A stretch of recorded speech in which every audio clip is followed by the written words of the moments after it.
오늘 함께 읽어볼 책은 동물은 어떻게 생각과 감정을 표현하는가, 칼 사피나의 소리와 몸짓입니다.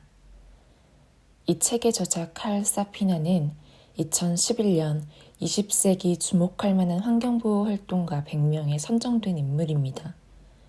자연과 인간의 조화로운 관계를 모색하고 특히 동물들이 어떻게 생각하고 감정을 표현하는지에 대해 탐구하며 동물 이해의 영역을 넓히는 데 기여하고 있습니다.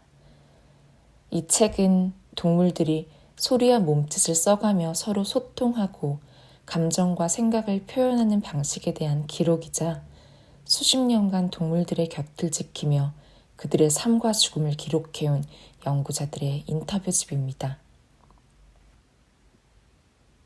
소리와 몸짓, 프롤로그. 우리가 타고 가는 배 옆으로 또 다른 큰 돌고래 무리가 막 수면에 떠올랐다. 뛰어오르고 첨벙대고 끼익 비명을 지르는 듯 휘파람을 부는 듯 그들 특유의 신비스러운 소리로 이리저리 서로를 부른다. 새끼 돌고래 여러 마리가 어미 곁에서 잽싸게 다가온다. 그리고 이번에 나는 그처럼 깊고 아름다운 생명의 거죽만 보는 것으로는 성에 차지 않았다. 그들이 무엇을 체험하고 있는지, 왜 그들이 우리 마음을 그토록 강하게 사로잡으며 그처럼 친밀하게 느끼는지 알고 싶어졌다. 그래서 지금까지 금단의 열매였던 질문을 해보기로 했다. 너는 누구인가? 대개 과학은 동물의 내면 삶에 대한 질문을 엄격하게 삼간다. 그들에게도 모종의 내면 삶이 있는 것은 분명하다. 하지만 진짜 궁금한 것을 질문하면 무례한 짓이라고 야단맞는 아이처럼 젊은 과학자는 동물의 마음은 설사 존재하더라도 알 수 없는 것이라고 배운다. 물을 수 있는 질문은 그것에 관한 것뿐이다. 그들이 어디에 사는지, 무엇을 먹는지, 위험이 다가올 때 어떤 행동을 하는지, 어떻게 번식하는지 하는 질문들 말이다. 하지만 언제나 그렇듯이 금지된 질문이야말로 닫혀있던 문을 열어줄지도 모른다. 누구인가 하는 질문 말이다. 이렇게 사연이 많은 질문을 기피해 왔던 데는 이유가 있다. 그중 우리가 받아들이지 못하는 가장 큰 이유는 인간과 동물 사이의 장벽이 인위적이기 때문이다. 인간도 결국은 동물이니까. 그리고 이제 이 돌고래들을 보고 있자니 그처럼 인위적으로 예의 바르게 행동하는 것이 지겨워졌다. 더 친해지고 싶었다. 돌고래와 우리 모두에게 남은 시간이 손가락 사이로 빠져나가는 기분이었다. 작별을 고한 뒤에야 첫인사도 제대로 하지 않았음을 깨닫는 우리를 범하고 싶지 않았다. 배 위에서 내가 읽던 책은 코끼리에 관한 것이었는데 돌고래에 대해 궁금할 때나 그들이 대양에서 유연하고 자유롭게 돌아다니는 것을 지켜보는 동안에도 코끼리가 내 마음을 차지하고 있었다. 밀렵자가 코끼리를 한 마리 죽이면 그는 그 코끼리 한 마리만 죽이는 것이 아니다. 그 코끼리 가족이 지독히도 힘든 건기 동안 계속 살아남게 해줄 식량과 물을 어디로 가면 찾을 수 있는지를 알고 있는 결정적으로 중요한 원로 가모장의 기억을 파괴하는 것일 수도 있다. 그러므로 총알 한 방은 시간이 흐르면서 수많은 죽음을 초래할 수도 있다. 코끼리에 대해 생각하면서 돌고래를 바라보는 동안 내가 깨달은 것은 다음과 같다. 생명체들이 어떤 특정한 개체를 인정하고 그것에게 의지할 때, 어떤 개체의 죽음이 살아남은 개체들의 삶을 바꿔놓을 때, 관계가 우리를 규정하게 될 때, 우리는 지구상 생명의 역사 속 어떤 불투명한 경계선을 넘어섰다는 것 말이다. 그것이 누구로 변한 것이다. 누구 동물은 자신이 누구인지 안다. 그들은 자신의 가족이 누구이며 친구가 누구인지 안다. 적이 누구인지 안다. 그들은 전략적 연대를 맺고 만성화된 경쟁 관계에 적응한다. 그들은 더 높은 지위로 올라가려 애쓰고 기존의 질서에 도전할 기회를 기다린다. 그들의 지위는 그 자손들의 앞날에 영향을 미친다. 그들의 삶은 초기, 전성기, 쇠퇴계로 이루어진 생애의 아치형 궤도를 따라간다. 인간관계가 그들을 규정한다. 많이 들어본 이야기인가? 당연하다. 그들에는 우리도 포함되니까. 하지만 생생하고 친밀한 삶은 인간만의 것이 아니다. 우리는 당연히 자신의 눈을 통해 세상을 본다. 하지만 안에서 바깥을 내다보기에 우리는 안팎이 뒤집힌 세상을 보고 있다. 이 책은 우리 바깥 세상의 관점을 따른다. 그 세상에서는 인간이 만물의 척도가 아니고 인간 역시 다른 종족들 가운데 하나에 지나지 않는다. 우리는 자연에서 멀어지면서 생명 공동체의 감각과 단절했고 다른 동물의 경험을 접할 길을 잃었다. 삶의 모든 일은 서로 연동해서 발생하기 때문에 인간이라는 실이 다른 수많은 생명체들의 씨줄 날줄 사이에서 생명의 그물 속으로 짜들어가 있음을 보면 인간이라는 동물을 맥락적으로 이해하기가 더 쉬워진다. 나는 평소에 써오던 환경보존에 관한 글에서 잠시 벗어나 첫사랑으로 돌아가 보기로 했다. 그러니까 단순히 동물이 움직이는 것을 바라보고 왜 그런 행동을 하는지 물어보기로 한 것이다. 이를 위해 나는 세계에서 가장 많이 보호받고 있는 동물 몇 종을 관찰하러 돌아다녔다.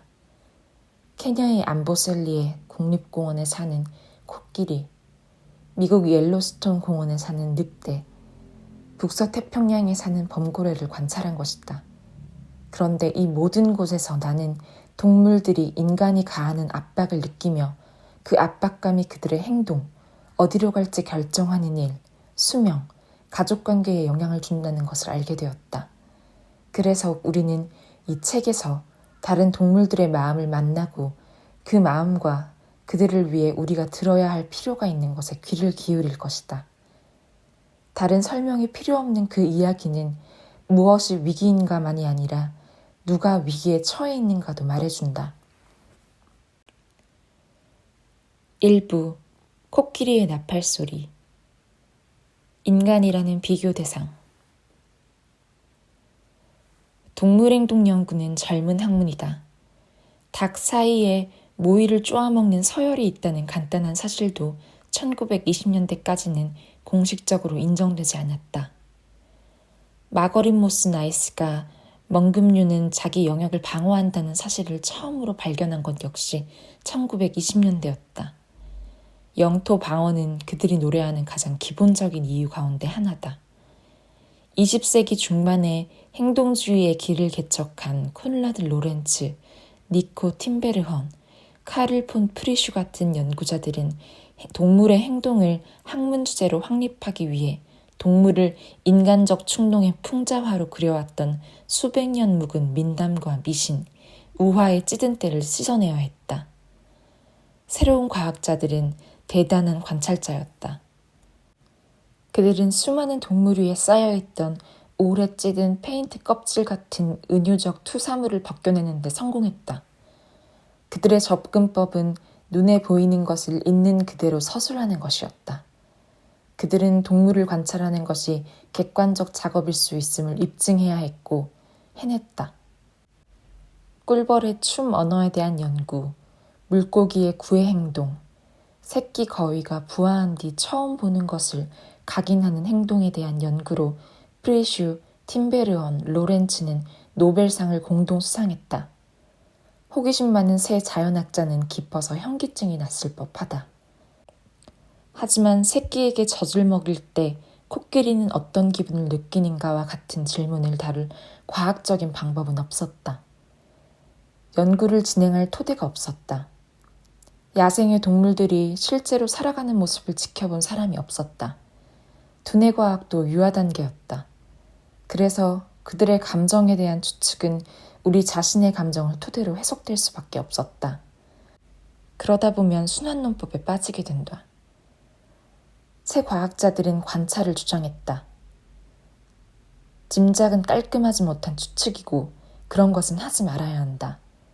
코끼리가 무엇을 하는지 관찰할 수는 있다. 그러나 동물이 어떤 기분인지 알아낼 방법은 없다. 그래서 코끼리가 새끼에게 몇 분 동안 젖을 먹이는지 그냥 지켜본다. 유명한 코끼리 소통 전문가인 조이스 풀조차 이렇게 설명했다. 나는 인간이 아닌 동물을 어떤 의식적 사고가 꼭 있어야만 가능한 것은 아닌 방식으로 행동하는 존재로 보도록 훈련받았다. 내가 처음 받은 공식 훈련에는 전형적인 지시가 따라왔다. 인간의 정신적 체험을 다른 동물에게 대응시키지 말 것. 나도 그 점에 동의한다.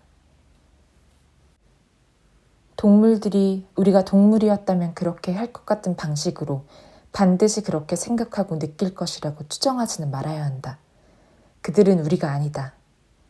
하지만 이 점을 인정하더라도 동물의 사고와 감정을 알기 위해 더 좋은 자료가 필요하다는 뜻이 아니었다. 이 주제 전체가 금지어였다. 관찰 접근법은 엄격한 정신적 족쇄에 묶여버렸다. 전문적 행동주의자는 자신들이 본 것을 서술할 수 있다. 그러나 그것으로 끝이다. 서술, 그리고 서술만이 동물 행동의 과학이 되었다. 어떤 감정이나 생각이 그런 행동적 활동을 유발했을까 하는 의문은 완전히 터부시 되었다. 온통 깜깜했지만 불을 켜는 것도 금지되었다. 코끼리가 새끼와 하이에나 사이에 앉았다라고 말할 수는 있다. 하지만 어미가 새끼를 하이에나로부터 보호하기 위해 자리를 잡았다라고 말한다면 그것은 한계를 넘어선 짓이다. 그렇게 하면 인간 동영론에 빠진다. 어미의 의도가 무엇인지 우리는 알 수 없다는 것이다. 그런데 이런 태도는 숨이 막혔다. 행동 연구를 학문으로 정립하는 과정에서 원래 인간 동영론을 위험신호 깃발로서의 용어로 자리매김하는 것은 유용했다. 하지만 노벨상을 수상한 개척자들이 그 뒤를 그보다 수준 떨어지는 식자들이 따라하자 인간 동영론은 해적 깃발이 되었다. 그 용어를 휘두르면 곧 공격이 따라왔다. 연구 결과를 출판할 길이 없어졌다. 출판하지 않으면 도태되는 학계의 영토에서 직장 생활을 하는 것도 위태로워졌다. 정보를 최대한 충실하게 확보한 경우에도 다른 동물의 행동 동기, 감정, 인지에 대해 논리적 추론을 하는 것은 당신의 직업 전망을 파괴할 수 있다. 그런 질문을 던지기만 해도 그렇다. 1970년대에 출판된 동물 인식이라는 물음이라는 소박한 제목을 단 책이 너무나 큰 소동을 일으켜 수많은 행동주의자들은 그 책의 저자인 도널드 그리핀을 그 업계 변두리로 내쫓았다. 그런데 원래 그리핀은 전혀 신출내기가 아니었다. 그는 박쥐가 초음파를 이용하여 날아다니는 방법을 해명한 탁월한 학자로 수십 년 전부터 이미 유명 인사였다. 사실 그리핀은 천재에 가깝다. 하지만 그 질문을 제기하는 것만도 정통 학계의 여러 동료들의 입장에서는 도저히 감당할 수 없는 문제였다. 다른 동물들이 뭔가를 느낄 수 있다고 주장하는 것은 대화를 중단시키는 정도가 아니라 경력을 파괴하는 발언이었다. 1992년 학계의 어떤 저자는 배타적인 학술 잡지 사이언스의 독자들에게 동물 지각에 대한 연구는 종신교수직에 있지 않은 사람에게는 권하지 않을 프로젝트라고 경고했다. 농담이 아니었다. 정말이다. 인간 동형적으로 간주되는 것을 금지하자 행동주의자들은 그 반대 방향의 오류로 계속 생산했다. 그들은 인간만이 의식을 가졌고 뭔가 느낄 수 있다고 하는 전적으로 너무 인간적인 개념을 제도화하는 데 기여한 것이다. 인간의 감정을 다른 동물에게 투사하다 보면 그들의 동기를 오해하도록 유도될 수 있는 게 분명하다. 하지만 그들에게 어떤 동기가 있음을 부정하는 것은 100% 틀림없이 그 동기를 오해하게 한다. 인간 외 다른 동물들이 생각과 감정을 가졌다고 추정하지 않는 것은 새 과학의 좋은 출발점이었다. 그러나 그들이 생각과 감정을 갖지 않는다고 주장하는 것은 나쁜 과학이었다. 특히 수많은 행동주의자들은 생물학자이면서도 생물학의 핵심 절차를 간과하는 편을 선택했다. 새로 등장한 것은 모두 그 전 단계를 살짝 비튼 형태라는 점 말이다. 인간이 행하고 처리하는 모든 것은 어딘가에서 왔다. 인간이 진화하기 위해서는 거의 모든 부품을 비축해둘 필요가 있었고 그런 부품들은 그 이전 모델을 위해 개발된 것이었다. 우리는 그런 것을 물려받았다. 예를 들어 관절 있는 다리가 진화해온 경로를 보라. 절지동물에서 사족동물을 거쳐 이족으로 걷는 인간으로 나아간다. 개구리 뒷다리 대퇴부의 뼈는 닭이나 인간 아이의 것과 다르지 않다. 그러므로 우리는 양서류에서 날아다니는 조류를 거쳐 3종 경기 손수로 나아가는 변형 과정을 추적한다. 잠자는 생물은 어떤 종이든 상관없이 잠을 잔다. 재채기를 하는 생물은 재채기를 한다. 종들은 서로 다르다. 하지만 그 차이는 그리 크지 않다. 인간적인 마음이 있는 건 인간뿐이다. 하지만 인간에게만 마음이 있다고 믿는 것은 인간만이 인간적 골격을 가졌기 때문에 인간만 골격을 가졌다고 믿는 것과 같다. 물론 우리는 코끼리의 골격을 볼 수 있다. 그들의 마음은 볼 수 없다. 하지만 그들의 신경계는 볼 수 있고 행동 논리와 한계 속에 담긴 마음의 작동을 관찰할 수 있다. 골격에서 두뇌에 이르기까지 원리는 동일하며 우리가 짐작할 수 있는 것은 마음 역시 다양하게 신축적으로 존재한다는 사실이다. 그런데 현실은 이런 식으로 진행되지 않았다. 전문적인 동물 행동주의자들은 전체 동물 왕국과 그중 한 종인 인간의 신경계 사이에 단단한 칸막이를 끼워 넣었다. 다른 어떤 동물도 일체의 생각이나 감정을 가질 수 있다는 가능성을 부정함으로써 우리 모두가 가장 듣고 싶어하는 생각을 강화한 것이다. 우리는 특별하다. 우리는 완전히 다른 존재다. 더 낫다. 최고다. 수십 년 동안 이 경계선을 넘어갔던 과학자들은 동료들의 살벌한 조롱을 감당해야 했다. 행동주의로 훈련받지 않은 몇몇의 혁명가들이 바로 그런 일을 겪었다. 그런 개척자 가운데 최초가 아마 제인 구달일 것이다. 구달은 자신의 침팬지 연구를 처음 시작하고 그 후에 캠브리지 대학교의 박사과정에 등록했을 때 내가 모든 것을 잘못해왔다고 지적을 받으니 충격이 상당히 컸다. 모든 것이 잘못이라고 했다. 나는 침팬지들에게 이름을 붙이지 말았어야 했다. 그들의 개성에 대해, 마음이나 감정에 대해서도 이야기하지 말았어야 했다. 그런 것은 인간의 고유한 것이기 때문이다. 지금까지도 인간 공포증은 그들을 훈련시킨 정통 행동주의자들의 시대착오적인 과도한 조심성을 따라하는 행동주의 과학자 및 과학 분야 저자들에게 광범위하게 퍼져 있다. 우리는 인간이 지닌 감정 중 어떤 것도 다른 동물에게 있다고 하면 안 된다. 그들은 서로에게 또 그들의 엄격성을 앵무새처럼 따라하면서 전문가연하는 제자들에게도 그렇게 말한다. 하지만 인간적 감정이란 무엇인가? 인간적 감각 기능을 동물에게 돌릴 수 없다고 말할 때 그들은 인간적 감각 기능이 곧 동물적 감각 기능임을 잊고 있다.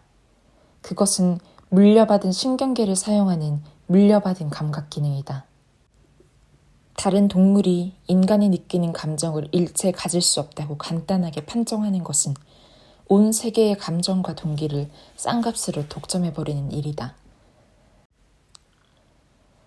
동물을 체계적으로 지켜보았거나 알아온 사람들은 이 판정이 부당함을 안다. 하지만 많은 사람들이 여전히 깨닫지 못하고 있다.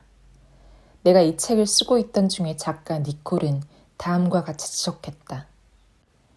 확연하게 인간적인 세계 이해 방식에서 생겨난 가정을 덧씌우는 일 없이 동물의 본성과 감정을 어떻게 정확하게 이해할 것인가 하는 딜레마는 여전히 있다. 하지만 말해달라. 어떤 확연하게 인간적인 이해 방식이 우리가 다른 동물의 감정을 이해하는 것을 방해하는가? 쾌감, 통증, 성욕, 배고픔, 좌절감, 자제력, 방어의식, 부모로서의 보호감정 같은 것들인가? 우리의 감정 때문에 그들의 감정을 이해하지 못하는 것이 아니다. 도움이 된다. 하지만 좋다. 그런 것이 우리를 잘못된 가정으로 곧바로 인도하지 않는가. 우리가 배운 것을 모두 합쳐본다면 그렇지 않다. 낭만적 사랑에 대해 생각해보라. 모계 중심의 가족 구조를 가지며 떠돌이 수컷들이 있고 암수 배우자 간 연대가 없고 수컷은 새끼를 돌보지 않는 가족 구조를 가진 코끼리가 낭만적 연애를 하지 않는다는 것은 명백하다. 또 그렇기 때문에 코끼리 연구자들은 잘못된 가정을 하는 착오를 범하지 않는다. 그러므로 증거와 논리는 믿을 만한 지침 될 수 있다. 실제로 증거 더하기 논리를 한 단어로 하면 그것이 곧 과학이다. 굶주린 동물이 배고픔을 느낀다는 것은 우리도 절대 의심하지 않는다. 그렇다면 기분 좋아 보이는 코끼리가 실제로도 기분이 좋다고 믿지 않을 그 어떤 이유가 있는가? 우리는 동물이 먹고 마시고 있으면 그의 배고픔과 목마름을 인지하며 지쳐있을 때는 지쳐있음을 인지하지만 그들이 새끼와 가족과 놀고 있을 때 거기서 기쁨과 행복을 느낀다는 것을 부정한다. 동물 행동의 과학은 오랫동안 그 편견 위에서 수행되어 왔다. 이것은 비과학적이다. 과학에서는 흔히 증거를 최대한 단순하게 해석하는 것이 최선이다. 코끼리가 즐거워할 만한 상황에서 즐겁게 보이면 그 증거에 대한 가장 단순한 해석은 즐거움이다. 그들의 두뇌는 우리 것과 비슷하며 인간 감정과 관련 있는 호르몬과 유사한 것을 분비한다. 이건 역시 증거다. 그러니 추측하지는 말자. 하지만 증거를 묻어버리지도 말자. 일부 인간들은 개가 문을 긁고 있는 것을 보고 개가 밖으로 나가고 싶어 하는지를 우리가 알지 못한다고 주장할 것이다. 개는 명백히 밖으로 나가고 싶어 하는 것이다. 그 증거를 무시하겠다가 고집부리고 싶으면 오줌 닦을 걸레나 준비해두라. 코끼리들은 까마득한 옛날부터 발달되어 온 깊은 사회적 연대를 맺으며 살아간다. 부모들의 보살핌, 만족감, 우정, 동정, 슬픔은 현대 인간들의 등장과 함께 갑자기 등장한 감정이 아니다. 이 모든 것은 인간 이전의 존재들 속에서 발달되기 시작했다. 우리 두뇌의 기원은 살아있는 시간이 요리되는 오랜 솥단지 안에서 다른 종들의 두뇌와 분리될 수 없다. 우리의 마음도 마찬가지다.